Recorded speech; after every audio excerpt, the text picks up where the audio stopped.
جان کر من جملہ خاصان خانہ مجھے، دیر تک رویا کریں گے جام و پیمانہ مجھے۔ انگلش کا ایک ورڈ ہے لیجنڈ اور جائنٹ، اور عربی کا ایک لفظ ہے عبقری اور نابغہ، اور اردو میں ایک لفظ ہے وحید عصر، وحید زماں۔ میرا خیال ہے یہ لفظ ہاشمی صاحب کے لیے ہیں۔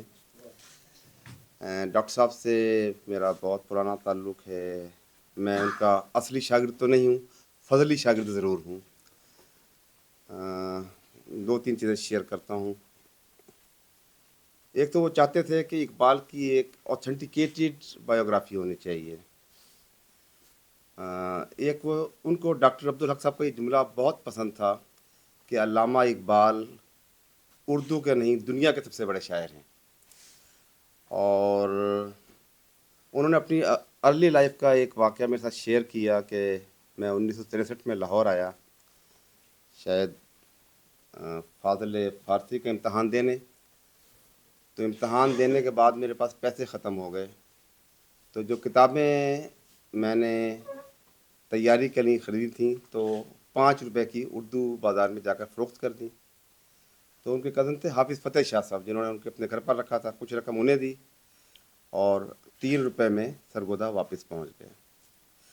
وہ ایک چائنیز پروورب ہے کہ غم کو قوت بنا لیں۔ ڈاکٹر صاحب نے بہت چھوٹی عمر میں والدہ کو کھویا تھا، اور انہوں نے اپنی کتابوں میں اس کا اظہار بھی کیا ہے۔ انہوں نے اپنی غم کو قوت بنایا، لیکن اس کو شیئر نہیں کیا، اور ساری زندگی وہ محنت کرتے رہے۔ علامہ اقبال ان کی پہلی محبت تھے، نو کمپرومائز، پہلی دوسری 10ویں 100ویں محبت تھے، اور اس کے بعد ڈیفینیٹلی مولانا مودودی سے ان کا تعلق تھا۔ ڈاکٹر صاحب نے ایک اور چیز مجھے بتائی کہ وہ اپنے شاگردوں سے بہت محبت کرتے تھے، اپنے رفقا کا بڑا احترام کرتے تھے، اور ڈاکٹر صاحب کے ساتھ رہتے ہیں ظفر اجائی صاحب، ان کا ان سے 1973 سے تعلق ہے۔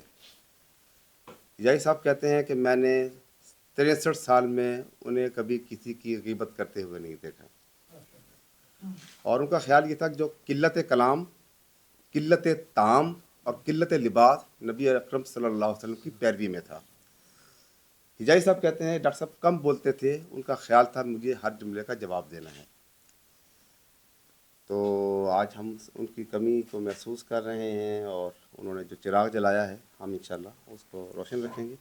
ایک دو چیزیں اور، جو اسٹوڈنٹس ان کے یا ساتھی عربی انگلش میں میسیج بھیجتے تھے ان کو وہ جواب نہیں دیتے تھے، اردو میں لکھتے کہ آپ اردو جانتے ہیں، اور اردو زبان کا جو لفظ ان کو آتا تھا تو اس کے لیے انگلش کا لفظ استعمال نہیں کرتے تھے۔ مثلا اگر مستعد کا لفظ موجود ہے تو سمارٹ نہیں کہتے تھے۔